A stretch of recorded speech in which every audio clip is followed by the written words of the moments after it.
His face, covered with a dense network of wrinkles, shuddered slightly, probably from a gust of wind, which had awakened the old man from his deep reverie. The long, extinguished cigarette butt of a Prima was carefully put back into the pack, and the grandfather, coughing hoarsely, began his story. Volodka was a notable figure among his peers. All in his mother's tall, blue-eyed, he was the soul of any company, no matter in which he was. The girls ran after the always sparklingly joking kind guy, in whose hands the guitar sang intimately or cut polka old, past the war father's harmonica. He had a strong, sturdy physique. As the villagers joked, eldest had taken over all the best from Filipa and Stepa. So you, Tolka, had nothing left. I didn't take offense, though I envied my brother. I envied him a lot.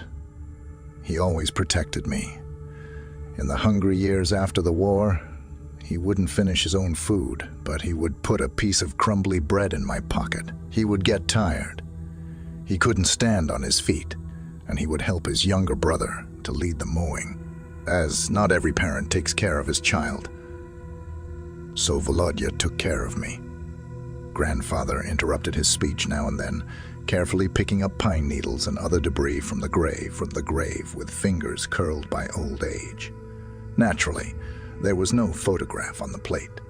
Shaped chipped stone, which was a tombstone, but there was a metal plaque screwed on it. Apparently not more than 15 years ago, the inscription of which read, N.O. Uladzimir Filipovich, 1927, 1951. So what happened to him? I awkwardly spat out my question.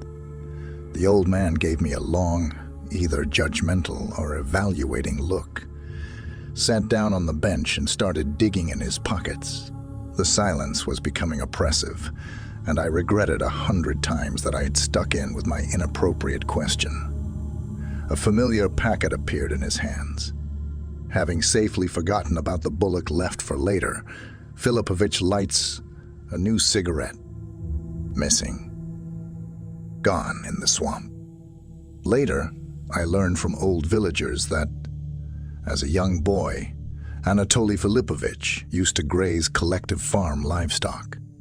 One cow was lost, so Volodya went out at night to look for the cow. But by morning, there was neither cow nor brother.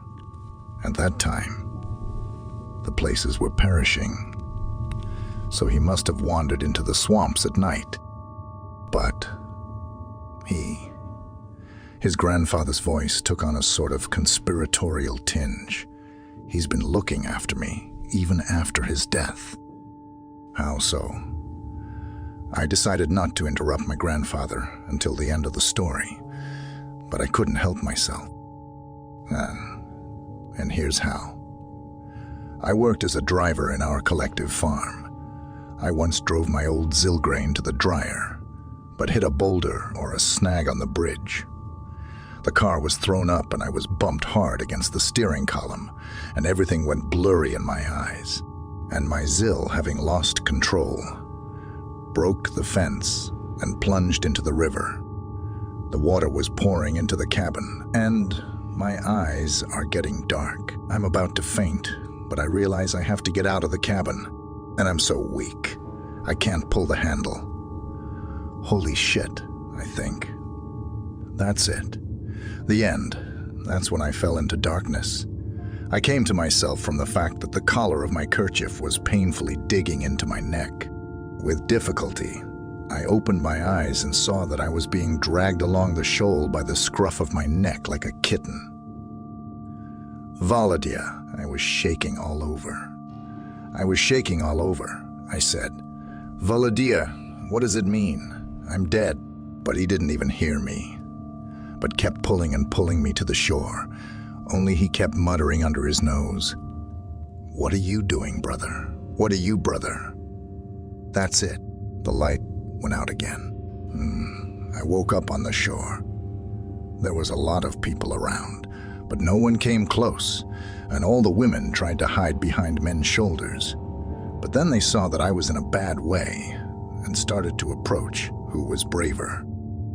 I spent a week in the hospital, but it was all nonsense. I was well by the third day, but when I came back to the village, everyone was avoiding me like a leper.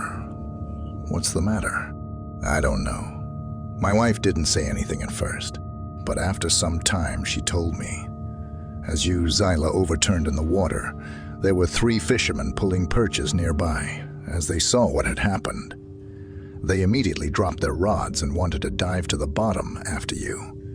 But then, they said, they saw something coming out of the water, something like a man, but not a man.